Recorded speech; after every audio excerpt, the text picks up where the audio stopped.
Bonsoir à tous. Nous sommes ravis de vous retrouver ce soir pour la conférence du Master 2 Droit et Ingénierie Patrimoniale, consacrée cette année aux enjeux et impacts de l'IA sur l'ingénierie patrimoniale. Vous le savez, l'intelligence artificielle est au cœur de l'actualité.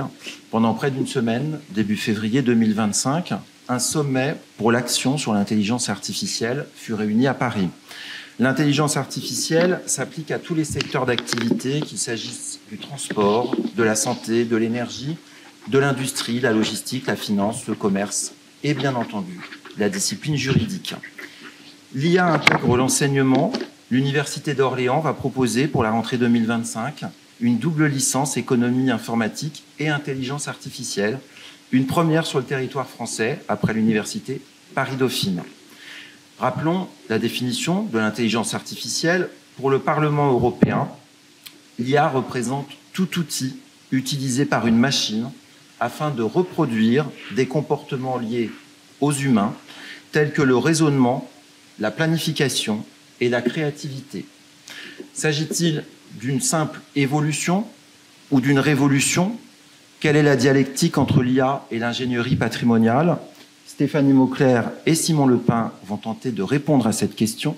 Nul n'est besoin de présenter Madame le professeur Stéphanie Mauclerc, maître de conférence HDR à l'Université de droit d'Orléans, notamment co-auteur de l'ouvrage Intelligence artificielle et droits fondamentaux paru aux éditions L'Épitoge. Monsieur Simon Lepin, diplômé de Master 2 de gestion de patrimoine de l'Université de Clermont-Ferrand, ingénieur patrimonial depuis 2022 au sein du Crédit Agricole Car Centre, nous livrera quant à lui son analyse sur les opportunités et les failles de l'IA. Je te laisse la parole, Stéphanie. Merci Damien, merci à tous, merci aux étudiants donc d'avoir initié cette conférence donc sur ce sujet important sur l'intelligence artificielle, et la gestion patrimoniale. Alors je vais faire une présentation déjà de l'intelligence artificielle, essayer d'aller un peu sur le terrain de la question de savoir ce que ça va changer, ce que ça peut changer de manière générale dans les métiers du droit. Et puis, je laisserai la place à un spécialiste de vous parler de ce que ça change peut-être pour lui de manière plus pratique.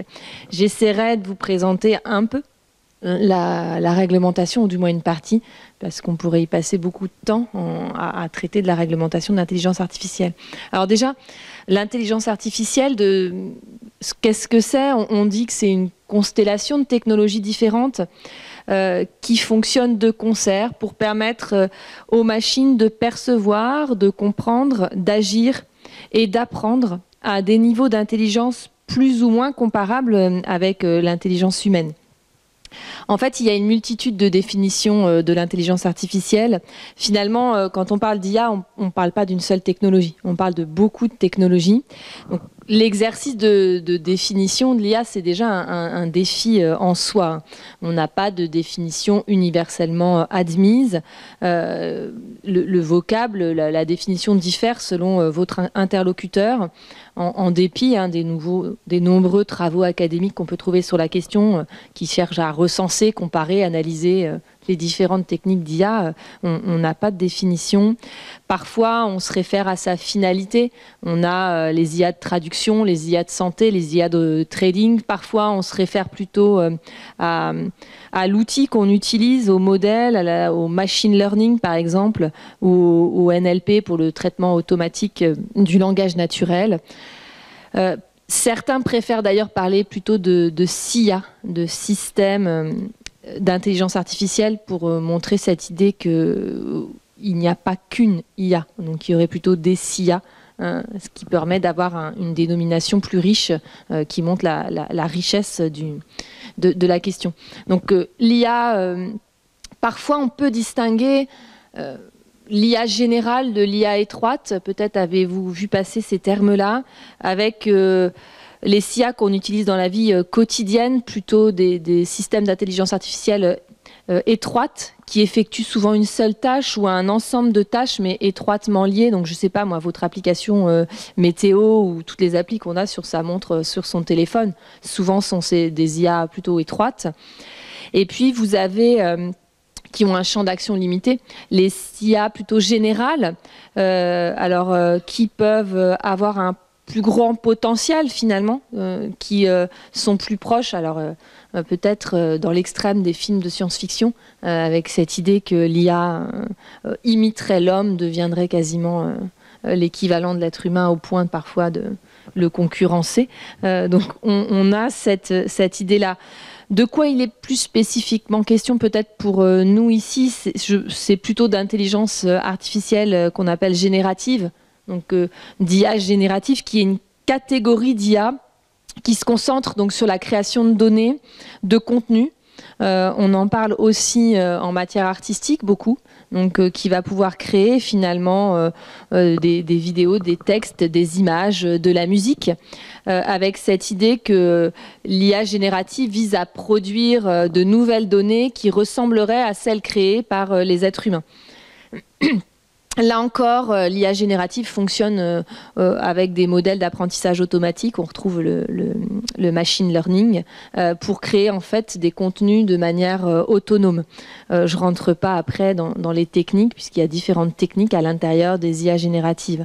Alors celle qu'on connaît le plus, c'est ChatGPT, qui est la première, mais vous en avez d'autres, DALL-E. Midjourney, Stable Diffusion, il y en a plein maintenant. Bard, pour en citer quelques-unes. Donc elles sont variées. C'est récent en fait, cette IA générative. On en entend beaucoup parler, mais ça fait pas longtemps que ça existe. Apparu seulement à la fin en fait de l'année 2022. L'IA générative a commencé à transformer profondément notre perception des outils technologiques en ayant cette idée qu'on a désormais des outils qui imitent la pensée humaine. Si j'en reviens à ce qui nous intéresse, nous, les métiers du droit, alors tous, magistrature, administrative, judiciaire, personnel de juridiction, profession réglementée, juristes d'entreprise, banque, etc., apparaissent concernés par ces bouleversements, cette technologie nouvelle vient affecter leur méthode de travail et puis parfois leur relation même avec les justiciables pour certains, les clients pour d'autres. Donc ça renouvelle vraiment, ça bouleverse l'image qu'on pouvait avoir des métiers du droit. Alors l'intelligence artificielle, elle augure des opportunités, notamment en termes de gains de temps, de productivité, d'amélioration, de prévisibilité, on en parle beaucoup. Pour autant, elle nécessite de s'adapter au développement de ces outils, dans le respect des principes déontologiques de chacun et du cadre réglementaire à la fois français et européen qui va s'imposer à nous dans l'usage de ces nouvelles technologies.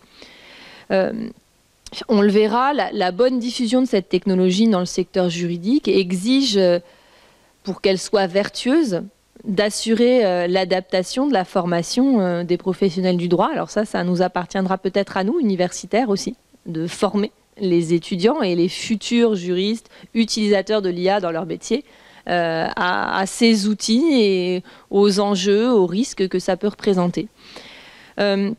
Donc ces logiciels d'intelligence artificielle, ils ont en effet vocation à être utilisés donc, par les professionnels du droit et leur fonctionnement suppose un minimum de compétences qui devront limiter, on en reparlera, mais les risques d'hallucination de l'IA, l'IA qui croit vous donner une bonne information mais qui se méprend.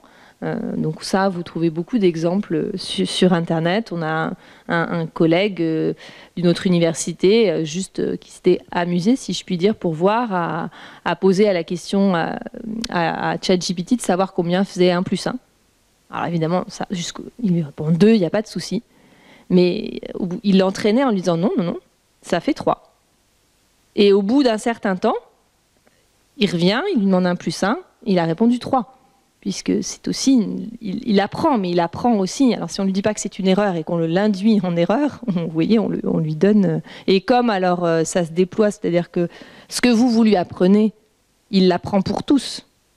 Donc j'ignore si à un moment donné, un pauvre élève de CP, alors j'espère qu'en CP on n'utilise pas de ChatGPT, mais bon, écoutez, dans le désœuvrement, a voulu demander à la machine ce que faisait 1 + 1, il a vu 3 et voilà.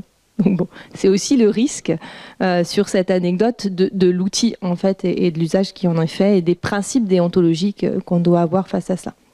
Alors ce que je vais essayer de vous montrer, c'est d'abord de dresser un peu une carte de cet usage de l'intelligence artificielle en droit sur les métiers du droit. Et puis après, proposer un peu aussi une découverte du droit de l'intelligence artificielle, la réglementation du bon usage, on va dire, de l'IA. Alors, par sa capacité justement à imiter la pensée humaine, l'IA générative a rapidement trouvé une application dans notre domaine, dans le domaine du droit. Elle va, avec un panel de données suffisamment large et qualitatif, imiter le raisonnement du juriste en établissant des modèles statistiques à partir de bases de données dans une logique qui se veut une logique d'analyse des précédents. Ce qui fait que le domaine du droit est rapidement assez perméable à ces outils d'intelligence artificielle générative. De nombreuses tâches que nous effectuons en tant que juristes peuvent être apparemment effectuées par cette machine. Alors on ne parle pas de la qualité forcément, mais en tout cas sur le principe, elle peut le faire, être appréhendée par les modèles d'IA générative. Alors, il faut quand même avoir à l'esprit que dans la mesure où elle est fondée sur un modèle dit probabiliste, elle maîtrise le langage pour être en mesure de produire un contenu, mais elle n'est pas capable d'évaluer la pertinence de sa réponse et donc sa fiabilité. Ce qui ne sera pas sans poser des difficultés, donc biais de conception, risque d'hallucination, obsolescence des données, etc. Alors, est-ce que ça va transformer vraiment les métiers du droit? Ce que l'on dit, plusieurs rapports l'ont montré, l'adoption croissante de l'IA générative transforme les métiers du droit en promettant de dégager davantage de temps aux tâches qu'on appelle parfois à haute valeur ajoutée. Donc, s'ils sont convenablement utilisés, ces outils représentent une vraie opportunité d'un point de vue intellectuel. Ils vont transformer peut-être la nature, en fait, la nature de l'emploi. Elle va permettre donc de gagner du temps, de se départir de certaines tâches pour se concentrer sur d'autres. Je pense qu'on y reviendra après. Ce qu'on dit généralement, 3 grandes tâches qu'on peut attribuer à l'IA, on dit que ce sera la recherche, l'analyse d'un corpus de données et la rédaction de contenu simple. Voilà. L'idée générale qu'on permet de déployer par l'IA. Ce qui est attendu, c'est finalement de permettre par le temps qu'on gagne, de personnaliser davantage les services apportés par le professionnel du droit à son client, de se consacrer davantage finalement aux interactions humaines, puisqu'il a plus de temps. Il a plus de temps pour le consacrer à son client. Ce qu'on pense aussi, c'est que ça pourrait aussi modifier de l'autre côté les attentes du client, parce qu'il pourra peut-être s'attendre à une expertise plus poussée, puisqu'il se dit que vous avez des grands outils technologiques à votre disposition, vous allez pouvoir peut-être aller plus loin que ce que vous faisiez éventuellement auparavant. Alors, perméabilité, on le voit, des tâches juridiques aux outils d'IA. Pour autant, l'expertise humaine reste fondamentale. Donc, en fait, il ne faut pas craindre complètement l'IA comme on l'a fait en 2022 quand c'est apparu. Toutes les professions du droit se sont dit, mais en fait, on va perdre, on va perdre en intérêt. Notre compétence ne pourra pas être mise en avant. Sauf que, comme je vous l'ai dit, le risque d'erreur demeure élevé. Et l'expertise du professionnel du droit, elle, va rester indispensable. En outre, une IA, malgré ce qu'on en dit, intelligence artificielle, elle est incapable de faire preuve de créativité, ou du moins parfois on dit d'intelligence émotionnelle, qui est le propre de l'humain et qui, dans le domaine de la justice, de manière générale du droit, sont indispensables. Donc voilà. Ce sera plutôt l'idée de décharger les professionnels du droit, mais pourquoi pas pour s'intéresser à d'autres tâches plus intéressantes. Alors, certains disent même, et ça c'est de manière générale, si je sors de la gestion patrimoniale et au-delà du droit en général, on pense même que ça pourra accroître la judiciarisation de la société. Parce que les personnes vont peut-être finalement accéder plus facilement à l'information juridique et elles vont peut-être être plus dans une forme de contestation et vouloir avoir accès à une personne qui pourra leur répondre et donc aller vers les professionnels du droit pour s'enquérir finalement des droits qui sont les leurs. Donc, usage de l'IA, on le voit, qui va se mettre en place et qui se met déjà en place, qui nécessitera en fait des bonnes pratiques. En fait, les risques de l'IA reposent plutôt sur la manière dont elle sera utilisée. L'IA, je vous l'ai dit, présente des limites de nature technique. Plusieurs risques sont relevés, outre ceux que j'indiquais. On craint aussi la fracture au sein des professions. Ça, c'est un risque qui a été relevé par plusieurs rapports. Pourquoi ? Parce que ça coûte cher, en fait, ces outils. C'est pas parce que, en fait, l'outil qu'on utilise dans des services bancaires, d'assurance, c'est pas ChatGPT. Ou ni Jurive IA, qui est dans ChatGPT, vous le savez peut-être, ou je vous l'apprends.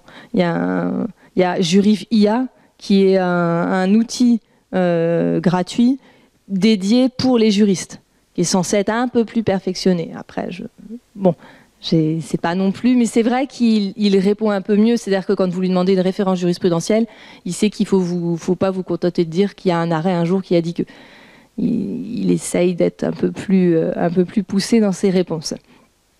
Et donc, c'est des outils spécialisés qui sont payants, avec des prix selon les rapports oscillant pour les moins chers, entre 50 € et 200 € par mois par utilisateur. Et puis, plus le fonds documentaire et donc les bases de données sont fines et d'ampleur, plus le coût est grand. Donc, leur accessibilité n'est pas garantie à tous les professionnels. Et d'ailleurs, en octobre 2024, le barreau de Paris a décidé de faire un partenariat avec Dalloz pour permettre l'accès, c'est Génial IA, pour tous les cabinets de son ressort. À partir du moment où c'était des petits cabinets, donc leur permettre l'accès finalement à ce type d'outils qu'ils n'auraient peut-être pas pu avoir. C'est des cabinets d'un ou deux avocats. Et donc pour eux, ça représente sur le barreau de Paris à peu près 13 000 avocats qui seraient concernés. Voilà, ce risque existe, un risque de mésusage. Alors ça, c'est au regard plus des obligations réglementaires et déontologiques qui justifient l'établissement de règles claires. Alors j'ai été chercher par curiosité les chartes en fait. Beaucoup de professionnels du droit qui vont utiliser l'IA mettent au point des chartes en fait, montrant comment ils vont l'utiliser à bon escient. Donc souvent, voilà ça. Alors je pense que c'est un effet de mode. On parle des 10 recommandations. Je ne sais pas pourquoi il y en a toujours 10. Je dois être les 10 commandements. Donc, on a adopté une IA centrée sur l'humain, maîtriser les données, les modèles d'IA, établir la confiance en utilisant des données fiables, en protégeant la vie privée, instaurer des cadres de gouvernance robustes, favoriser l'adoption de l'IA grâce à la conduite du changement, former et sensibiliser les collaborateurs, etc. Mais vous voyez, l'idée à chaque fois, c'est de montrer les grandes règles éthiques qu'on s'impose à partir du moment où on utilise l'intelligence artificielle.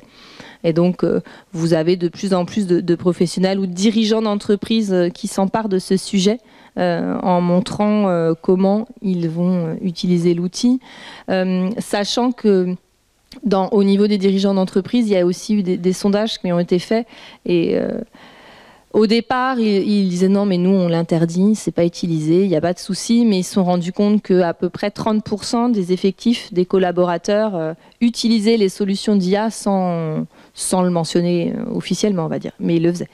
Donc ça veut dire que c'est un vrai sujet, et c'est 30% de ceux qui ont osé le dire. Donc on se doute qu'en fait, il y en a peut-être un petit peu plus qui le font. Alors le cadre juridique. Beaucoup de choses à dire, là encore, je dresserai un tableau très, très vague. Vous avez l'IA Act, qui est un premier cadre juridique européen qui permet, j'en donnerai quelques éléments, de réglementer la question de l'intelligence artificielle.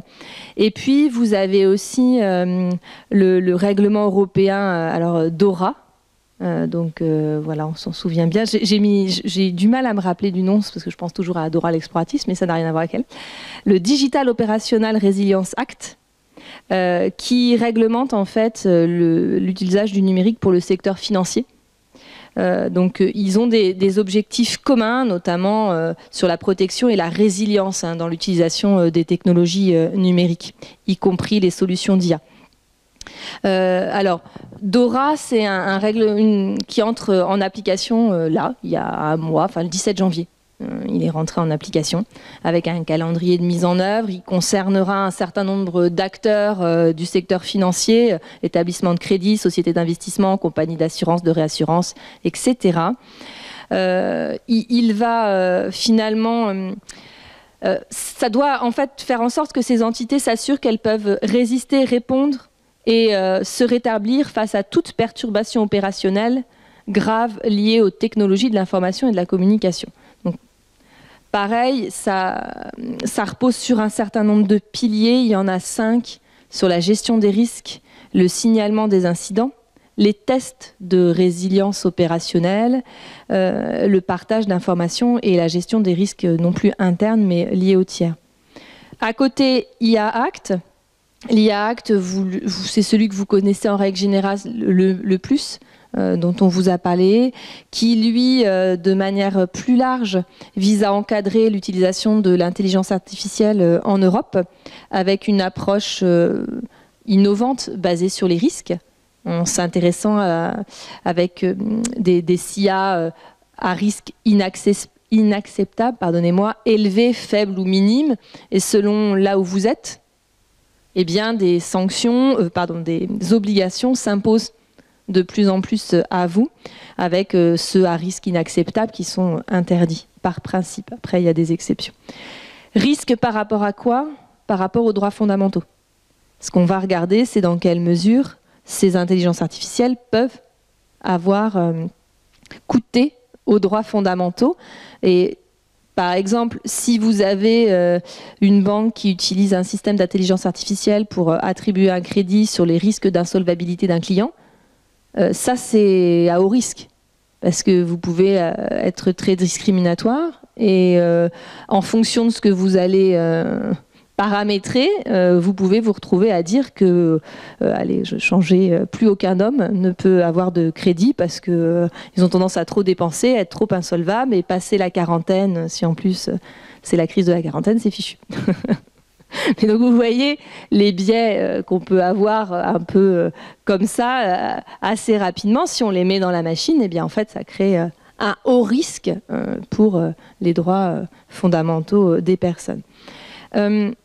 Alors, je ne rentrerai pas dans les détails parce que c'est des législations qui sont importantes, qui ont de grandes conséquences, qui nécessitent en fait de se poser la question de savoir si quel type d'intelligence artificielle vous mettez en place et à partir de là, quelles sont les règles qui s'appliquent et qui s'imposent à vous. Alors, les deux règlements peuvent venir à se croiser et à avoir des moments où il va falloir être vigilant sur leur application croisée. Par exemple, une entité financière qui déploie une solution d'IA donc pour l'évaluation de la solvabilité pour octroyer un crédit, donc je vous ai dit, c'est présenté comme ayant un risque élevé au sens de l'IA Act, mais doit aussi devoir respecter la réglementation découlant donc du DORA, sur l'intelligence artificielle. Donc, ça va impliquer, par exemple, d'être au moment de déployer cette solution d'évaluation du crédit, de suivre les informations relatives au compte de crédit des clients, à l'historique des paiements, à l'utilisation des crédits, à l'encours de la dette, à tout ce qui va alimenter en fait le modèle d'IA, et à partir de là, de s'assurer par rapport au DORA de la conformité de l'utilisation des données et à tous les risques qu'il peut y avoir dans l'utilisation de cet outil par rapport aux risques qualitatifs, aux risques de cyberattaque par exemple aussi. Donc on va devoir respecter les deux réglementations. Alors, et puis d'ailleurs avec le DORA, il y a aussi des tests de performance qui doivent être mis en place. Donc vous voyez, cet outil va relever finalement des deux législations. Ce qui en pratique d'ailleurs pour certains n'est pas sans poser des difficultés parce que on a plusieurs législations qui se croisent et il n'est pas toujours aisé de savoir lesquelles vont trouver à s'appliquer à votre situation particulière. Les principes communs, c'est vraiment l'idée de la transparence et de la responsabilité, avec cette idée que dans tout déploiement de systèmes d'intelligence artificielle par les professionnels du droit, il va falloir avoir une approche de transparence et aussi de responsabilité, de garantie par rapport aux outils qu'on utilise. Donc d'un côté, des outils à fort potentiel d'optimisation, d'amélioration du travail, mais de l'autre, à fort risque qu'il ne faudra pas négliger et sur lesquels il va falloir travailler dans l'utilisation qu'on en fera demain dans les sociétés, les entreprises, les assurances, etc. Donc voilà pour vous montrer de manière assez rapide l'idée autour de ces différentes réglementations qu'il faut avoir à l'esprit quand on utilise l'intelligence artificielle. Donc on va rentrer peut-être dans le terrain plus spécifiquement, donc je vous laisse la parole. Merci Stéphanie.